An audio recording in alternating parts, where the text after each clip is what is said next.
उड़ान सपनों की।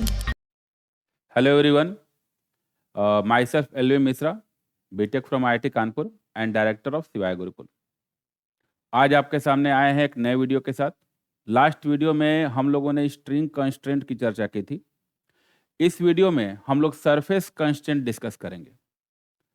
तो सरफेस कंस्ट्रेंट बेसिकली है क्या? न्यूटन्स लॉ का एक छोटा सा टॉपिक है और उसमें मेनली क्या क्या मेन पॉइंट्स होते हैं ये मैं आज जो है एक छोटे छोटे एग्जाम्पल से समझाने का ट्राई करूंगा। तो सरफेस कंस्टेंट में जैसे कुछ स्टेटमेंट है, पहले स्टेटमेंट में डिफाइन करता हूं। तो सरफेस कंस्टेंट को चाहे तो हम लोग तीन स्टेटमेंट से डिफाइन कर सकते हैं, तीन तरीके से डिफाइन कर सकते हैं। फर्स्ट स्टेटमेंट क्या है, पहले इसकी बात करते हैं। तो स्टेटमेंट वन इसको ऐसे बोल सकते हैं कि if two bodies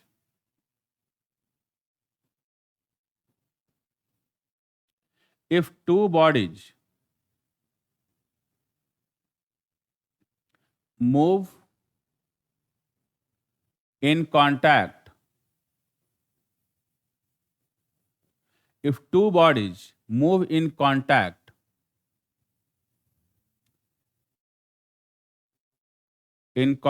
with each other, then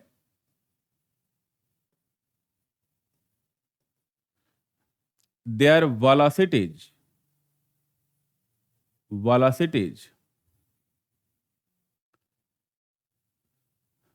or acceleration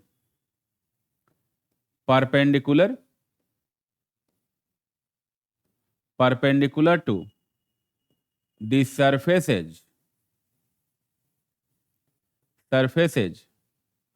in contact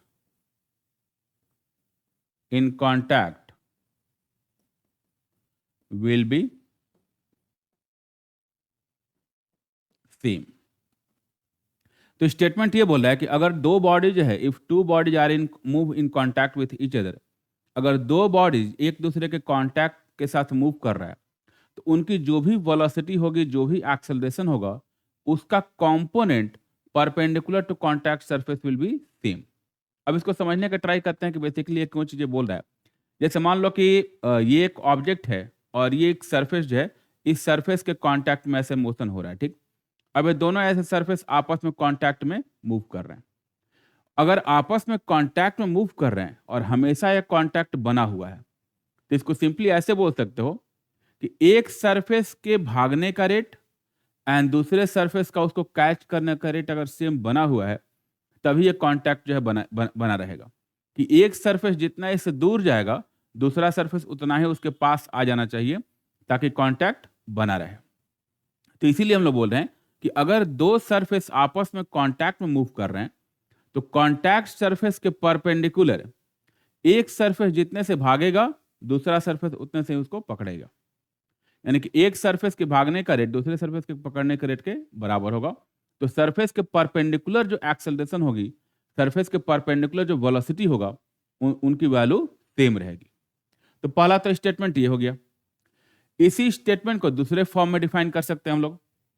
same statement हम लोग चाहें तो इसको ऐसे ही बोल सकते हैं कि if two bodies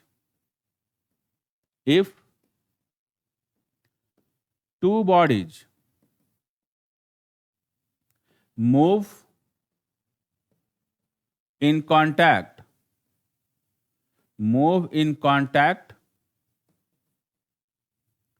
with each other, then their relative velocity or relative acceleration perpendicular to the surfaces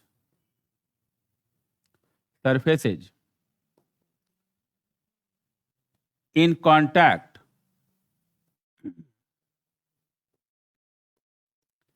will be 0। तो ये दोनों स्टेटमेंट जो है एग्जैक्टली सेम ही चीज डिफाइन कर रहे हैं कि फर्स्ट पार्ट में हम लोग ये बोल रहे हैं कि अगर दो बॉडीज आपस में कांटेक्ट में मूव कर रहा है तो उन दोनों बॉडी का जो भी वेलोसिटी होगा, जो भी एक्सेलरेशन होगा, सरफेस के परपेंडिकुलर उसकी वैल्यू सेम होगी। और उसी चीज को अदर वे में हम लोग ये डिफाइन कर रहे हैं कि अगर दो बॉडीज आपस में कांटेक्ट में मूव कर रहा है तो इनका जो भी रिलेटिव वेलोसिटी होगा और रिलेटिव एक्सेलरेशन होगा, परपेंडिकुलर टू सरफेस जो है वो जीरो होगा। मींस कि एक के रिलेटिव दूसरी बॉडी जो है, दूसरा जो सरफेस है, सरफेस के परपेंडिकुलर मूव नहीं कर सकता, क्योंकि सरफेस के परपेंडिकुलर अगर इसके रिलेटिव ये बॉडी अगर सरफेस के परपेंडिकुलर ज्यादा मूव कर गया, यानी कि इन दोनों में सेपरेशन हो जाएगा।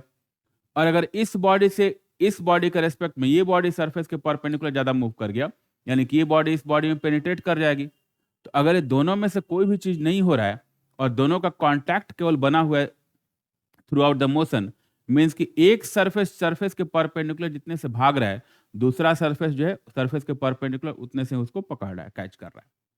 तो एक का सेपरेट होने का वेलोसिटी और दूसरे का अप्रोच करने का वेलोसिटी क्या होगा? सेम होगा। तो जब रिलेटिव फाइंड करेंगे तो सेम डायरेक्शन में सेम वेलोसिटी है या सेम डायरेक्शन में सेम एक्सेलरेशन है, तो रिलेटिव की वैल्यू जीरो हो जाएगी। तो इसी स्टेटमेंट को अदर वे में जो है हम लोग यहाँ पे ऐसे डिफाइन कर रहे हैं। अब इस स्टेटमेंट को एक थर्ड तरीके से जो है, थर्ड वे में जो है और इसको डिफाइन कर सकते हैं, वो भी लिख लेते हैं।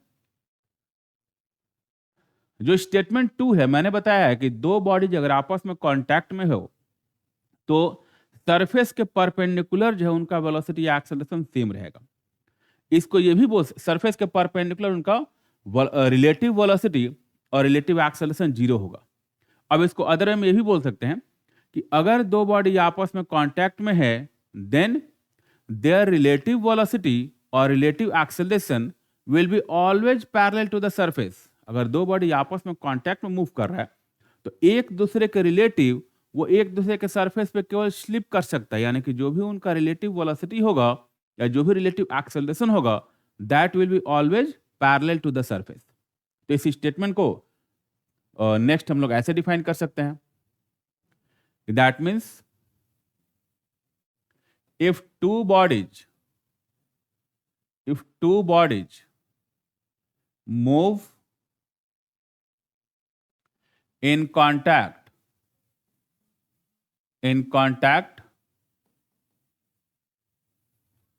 with each other, then their relative velocity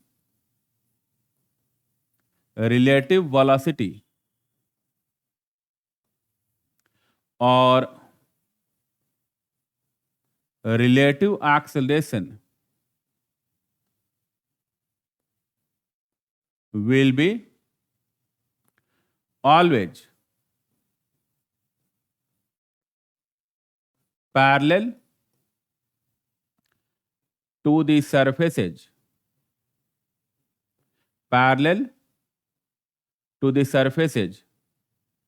in contact. यानी कि दो बॉडी अगर आपस में एक दूसरे के कांटेक्ट में मूव कर रहा है तो उनका जो भी रिलेटिव वेलोसिटी होगा या रिलेटिव एक्सेलरेशन होगा, that will be always parallel to the surface. एक दूसरे के सरफेस पे बस वो स्लिप कर सकता है। तो एक दूसरे के सरफेस पे स्लिप अगर कर रहा है तो रिलेटिव एक्सेलरेशन या relative velocity will be parallel to the surface. तो ये सरफेस कांस्टेंट के स्टेटमेंट्स हो गए, जिन स्टेटमेंट्स के बेसिस पे हम लोग प्रॉब्लम सॉल्व करते हैं। तो फिर से एक बार रिपीट करते हैं इन स्टेटमेंट्स को, कि पहला स्टेटमेंट ये बोल रहा है कि अगर दो बॉडी अगर आपस में कांटेक्ट में मूव कर रहे हैं, देन देयर वेलोसिटी और acceleration perpendicular to surface in contact will be same. In other way, if two bodies are if two bodies move in contact with each other, then their relative velocity or relative acceleration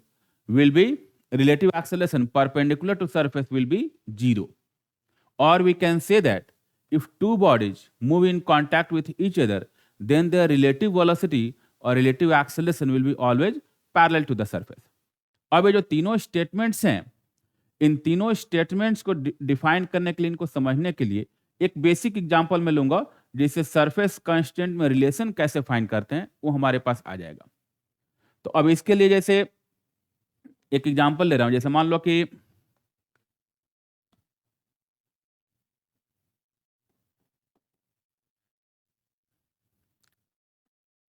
suppose दो surfaces हैं,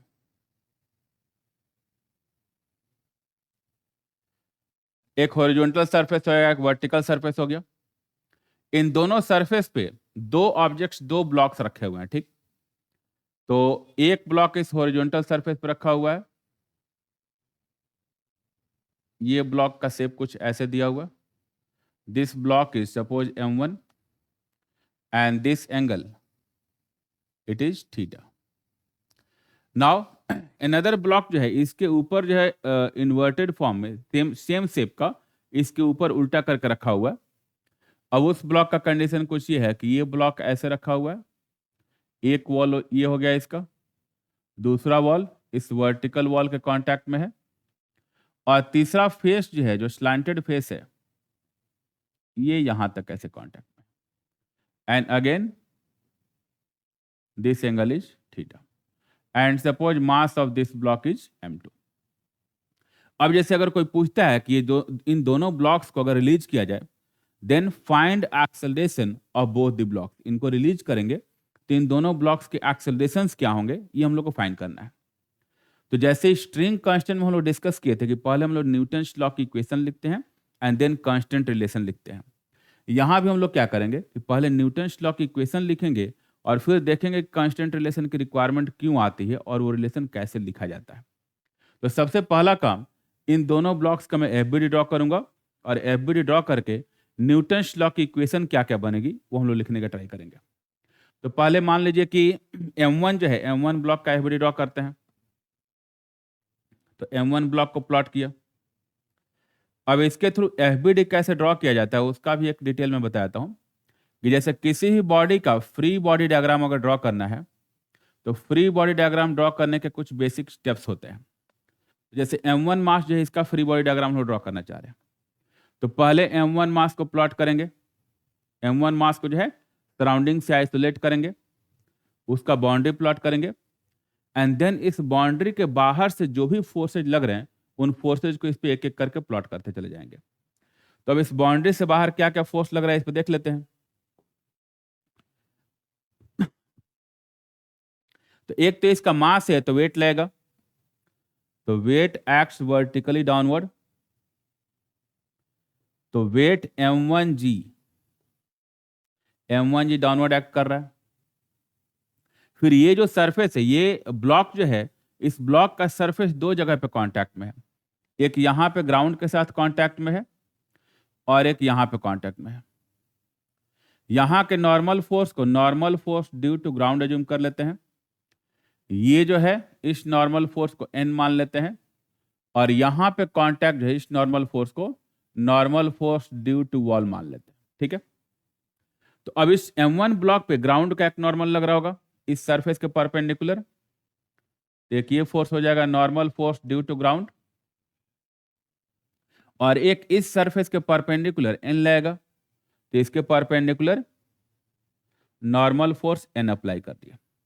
ये angle theta दे रखा है तो ये भी angle theta होगा, and मैंने अज्यूम कर लिया कि m1 जब इन दोनों को रिलीज करेंगे तो ये m1 ब्लॉक यहां से शिफ्ट करके इधर की तरफ आएगा और m2 ब्लॉक शिफ्ट करके नीचे आएगा। तो m1 का एक्सेलरेशन हमने अज्यूम कर लिया कि ये एक्सेलरेशन a1 है इस डायरेक्शन में, और m2 नीचे की तरफ आएगा, इसका एक्सेलरेशन a2 मान लिया, ठीक है, ये अज्यूम कर लिया। अब a1 के डायरेक्शन में मुझे F इक्वल टू ma की इक्वेशन लिखनी है। तो फोर्सेज को रिजॉल्व अगर किया जाए तो नॉर्मल फोर्स को रिजॉल्व करेंगे तो एक इधर कंपोनेंट आएगा, ये आएगा n sin थीटा, और एक नीचे फोर्स आएगा, ये आएगा n cos थीटा। तो ये जैसे रूल सब लोग जानते होंगे कि जब फोर्सेज को रिजॉल्व करते हैं तो थीटा के साइड cos से मल्टीप्लाई करते हैं और दूसरे साइड sin से मल्टीप्लाई करते हैं। And now acceleration of m1, ये हम लोग का m1 ब्लॉक है, m1 का एक्सेलरेशन हम लोग अज्यूम किए इस डायरेक्शन में a1 के इक्वल। अब a1 के डायरेक्शन में इस पे फोर्स लग रहा है n sin थीटा, तो F इक्वल टू ma की अगर इक्वेशन लिखें तो क्या लिखेंगे, n sin theta that is equal to mass into acceleration, F net equal to ma। तो फॉर द ब्लॉक m1 हम लोग की इक्वेशन आएगी, for the block m1 equation आ गया n sin theta that is equal to m1 into a1। एक equation ही आ गई। ऐसे ही सेकेंड जो ब्लॉक है m2 का एफ ड्रॉ करेंगे, तो m2 को प्लॉट कर लिया। अब m2 को यहां प्लॉट करते हैं, तो ये जो ब्लॉक है ये हो गया हम लोग का m2 and this angle is theta. Now FBD of m2 अगर प्लॉट किया जाए तो इसमें फोर्सेज क्या क्या लग रहे हैं, तो यहां भी अगर फोर्स प्लॉट किया जाए तो इनमें फोर्सेज में एक तो वेट लगेगा इसका m2g, तो m2g weight it acts vertically downward, तो m2g डाउनवर्ड एक्ट करेगा। Normal force due to wall ये हम लोग का हॉरिजॉन्टल होगा, तो normal force due to wall ये हम लोग का हॉरिजॉन्टल आ गया। एंड इस सरफेस के परपेंडिकुलर नॉर्मल रहेगा, तो इसका रिएक्शन ये जो नॉर्मल फोर्स n अप्लाई किया इसका रिएक्शन m2 पे आएगा, तो m2 पे रिएक्शन इधर होगा। एंड जैसे यहां पे वर्टिकल से थीटा एंगल पे m1 पे लगा है, वैसे ही यहां पे वर्टिकल से थीटा एंगल पे m2 पे एक्ट करेगा। ये एंगल हो गया थीटा। अब एक्सेलरेशन इसका माने है a2, a2 acceleration downward assume किए हैं, ठीक है। तो ये m2 जो ब्लॉक है इस वॉल के कांटेक्ट में स्लिप करके नीचे आ रहा होगा, और m1 जो है ग्राउंड के कांटेक्ट में स्लिप करके इधर जा रहा होगा। All the surfaces are frictionless assume करके चल रहे हैं हम लोग, तो फ्रिक्शन फोर्स तो नहीं होगा इसमें। अब जैसे फोर्सेज को रिजॉल्व करके F इक्वल टू ma की इक्वेशन लिखनी है, तो इस नॉर्मल फोर्स को रिजॉल्व करेंगे तो ये नॉर्मल फोर्स का ऊपर कंपोनेंट थीटा के साइड ये आएगा n cos थीटा, एंड दूसरे साइड कंपोनेंट आ जाएगा n sin थीटा। अब हमें F इक्वल टू ma की इक्वेशन लिखनी है, तो F इक्वल टू ma की अगर इक्वेशन लिखेंगे तो नेट डाउनवर्ड फोर्स मुझे लिखना है, तो नेट डाउनवर्ड फोर्स में क्या आ जाएगा m2g minus n cos theta that is equal to mass into acceleration. तो ये हम लोग का m2 ब्लॉक है, तो इसकी इक्वेशन आ जाएगी m2g minus n cos theta that is m2 a2। ये जो हम लोग की सेकेंड इक्वेशन आ गई, इक्वेशन 2। तो दो इक्वेशन तो फाइंड कर लिए। अब अगेन देख सकते हैं कि यहां पर नंबर ऑफ इक्वेशंस की बात की जाए तो नंबर ऑफ इक्वेशन तो 2 है, लेकिन नंबर ऑफ अननोन्स फिर से 3 आ गया। a1 a2 and normal 3 unknown है, 2 इक्वेशन है, तो 3 अननोन 2 इक्वेशन अभी तो सॉल्व नहीं हो पाएगा, यानी कि अगेन हम लोग को जो है एक तीसरी थर्ड इक्वेशन की रिक्वायरमेंट पड़ेगी। और जैसे स्ट्रिंग कांस्टेंट का यूज करके हम लोग थर्ड इक्वेशन फाइंड करते थे, वैसे ही सरफेस कांस्टेंट का यूज करके हम लोग तीसरी इक्वेशन फाइंड करेंगे। तो वो जो थर्ड इक्वेशन होगी that is the relation between the two accelerations, इन दोनों एक्सेलरेशंस के बीच का रिलेशन होगा। तो अब वो रिलेशन कैसे आएगा, तो अब जो स्टेटमेंट हम लोग यूज किए हैं उसको अप्लाई करते हैं। तो स्टेटमेंट में सबसे पहला स्टेटमेंट मैंने ये बोला था कि अगर दो ऑब्जेक्ट अगर आपस में कांटेक्ट में मूव कर रहा है, दो बॉडी अगर आपस में कांटेक्ट में मूव कर रहा है, तो उन दोनों बॉडी का एक्सेलरेशन या वेलोसिटी सरफेस के परपेंडिकुलर सेम होगा। तो पहले उसी को अप्लाई कर लेते हैं। तो अगर इसको अप्लाई किया जाए तो ये जो एक्सेलरेशन a1 है ये इस बॉडी का एक्सेलरेशन है, और ये कांटेक्ट सरफेस इनका ये है, तो इस कांटेक्ट सरफेस के परपेंडिकुलर कंपोनेंट दोनों का रिजॉल्व करना पड़ेगा। तो a1 को रिजॉल्व करेंगे तो a1 का सरफेस के परपेंडिकुलर एक कंपोनेंट ऐसे आएगा, एंड पैरेलल टू सरफेस ऐसे एक कंपोनेंट आएगा, ठीक है। ये अगर एंगल थीटा है तो ये भी एंगल थीटा होगा हॉरिजॉन्टल से, यानी कि a1 का इधर कंपोनेंट हो जाएगा a1 cos थीटा और ये हो जाएगा a1 sin थीटा, ठीक है। इधर हो गया a1 cos थीटा। अब हमें चूंकि परपेंडिकुलर कंपोनेंट से ही मतलब है तो हमें यहाँ पे a1 sin थीटा से मतलब है। तो m1 का एक्सेलरेशन इस सरफेस के परपेंडिकुलर आ गया a1 sin थीटा, यानी कि ये जो सरफेस है इधर भाग रहा होगा a1 sin थीटा से। अब a2 की बात करते हैं। a2 को भी रिजॉल्व करेंगे तो इस कॉन्टैक्ट सरफेस के परपेंडिकुलर एंड पैरेलल दोनों रिजॉल्व करेंगे। तो सरफेस के परपेंडिकुलर अगर रिजॉल्व किया जाए तो सरफेस के परपेंडिकुलर इधर कंपोनेंट आएगा, एंड सरफेस के पैरेलल इधर कंपोनेंट आएगा, एंड ये जो इंक्लाइन सरफेस है इसका हॉरिजॉन्टल के साथ एंगल थीटा है, तो इसका जो परपेंडिकुलर होगा उसका वर्टिकल के साथ सेम एंगल थीटा होगा। यानी कि ये A2 का इधर कंपोनेंट A2 कॉस थीटा आ जाएगा और ये A2 साइन थीटा। अब जैसे एक स्टेटमेंट में फिर से बताया तो ये काफी फेमस स्टेटमेंट है और हर जगह यूज होता है कि अगर किसी भी लाइन का या किसी भी सरफेस का हॉरिजॉन्टल के साथ अगर थीटा एंगल का फॉर्मेशन हो रहा है तो उसके जो परपेंडिकुलर लाइन या परपेंडिकुलर सरफेस होगा उसका वर्टिकल के साथ सेम एंगल फॉर्म होगा। तो जैसे यहाँ पे इसका एप्लीकेशन हम लोगों ने किया है कि जैसे इस पॉइंट पे इस सरफेस का हॉरिजॉन्टल के साथ एंगल थीटा है तो इसके परपेंडिकुलर जो होगा उसका वर्टिकल के साथ सेम एंगल थीटा होगा। यानी कि A2 का कंपोनेंट इधर रिजॉल्व करेंगे तो A2 cos थीटा हो जाएगा। अब इन दोनों एक्सेलरेशंस को सरफेस के परपेंडिकुलर हम लोग रिजॉल्व कर चुके हैं और हम लोग का सरफेस कांस्टेंट का स्टेटमेंट क्या था कि अगर दो बॉडी आपस में कांटेक्ट में हो तो उनके एक्सेलरेशन के component perpendicular to surface will be same, ये हम लोग डिफाइन किए थे। तो अब A1 के एक्सेलरेशन जो है इसका कंपोनेंट सरफेस के परपेंडिकुलर क्या आ रहा है A1 sin थीटा और इसका कितना आ रहा है A2 cos थीटा। यानी कि सरफेस के परपेंडिकुलर ये कंपोनेंट और ये कंपोनेंट दोनों सेम होंगे। यानी कि थर्ड इक्वेशन आ जाएगी कि also from surface constraint A1 sin theta is equal to A2 cos theta, A2 cos theta। तो ये आ गई थर्ड इक्वेशन।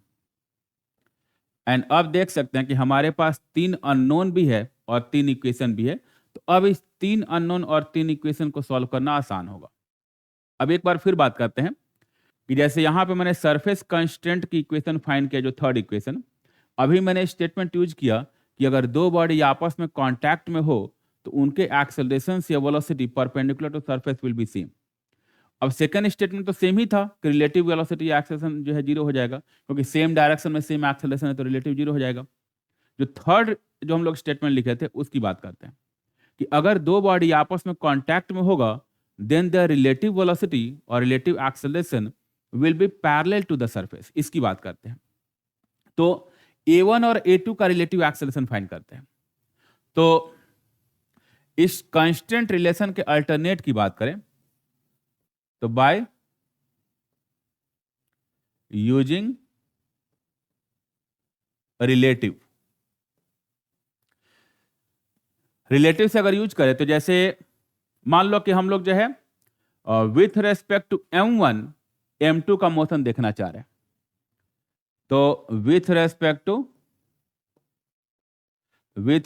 टू M1 सारा चीज फाइंड करना चाह रहे हैं। तो विथ रेस्पेक्ट टू M1 अगर फाइंड करना चाह रहे हैं तो ये चीज ध्यान होगा रिलेटिव का कि जिसके रेस्पेक्ट में फाइंड करते हैं हम लोग उसके एक्सेलरेशन या उसकी वेलोसिटी को दूसरे में से सबट्रैक्ट करते हैं। ठीक है, तो हम लोग जो है M1 के रिलेटिव M2 का हम लोग एक्सेलरेशन फाइंड करना चाह रहे हैं। तो M2 का एक एक्सेलरेशन जो है A2 डाउनवर्ड है तो एक A2 डाउनवर्ड हो गया तो A2 डाउनवर्ड प्लॉट कर लिए एंड M1 का एक्सेलरेशन है A1 वो लेफ्ट की तरफ है। जब इसको सबट्रैक्ट करेंगे तो सबट्रैक्शन का मतलब क्या है कि अपोजिट वेक्टर को ऐड करना, यानी कि लेफ्ट का जो वेक्टर है उसको राइट में करके ऐड करेंगे। तो M2 का रिलेटिव एक्सेलरेशन जो फाइंड करेंगे विथ रेस्पेक्ट टू M1 तो एक A1 एक्सेलरेशन इधर ऐड कर देना होगा, यानी कि जो उसका रिलेटिव एक्सेलरेशन होगा वो रिलेटिव एक्सेलरेशन इस लाइन के लॉन्ग होगा। ठीक है, ये हो गया acceleration of 2 with respect to 1। अब स्टेटमेंट यूज करते हैं कि हमारा स्टेटमेंट सरफेस कांस्टेंट का क्या था कि अगर दो बॉडी आपस में कांटेक्ट में हो then there relative acceleration will be parallel to the surface.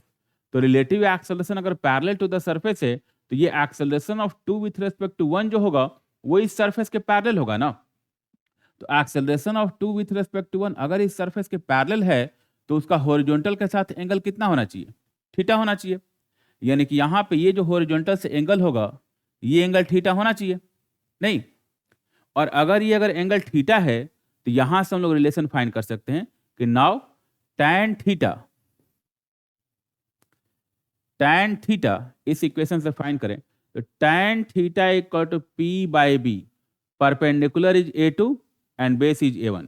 तो tan theta is A2 upon A1, that means A2 is A1 tan theta.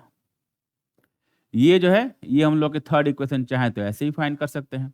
तो A2 equal to A1 tan theta, और यहाँ पे भी देख सकते हैं कि यहाँ से अगर A2 फाइंड करेंगे तो cos थीटा से डिवाइड करेंगे and sin theta by cos theta क्या हो जाएगा? tan थीटा, यानी कि A2 equal to A1 tan theta.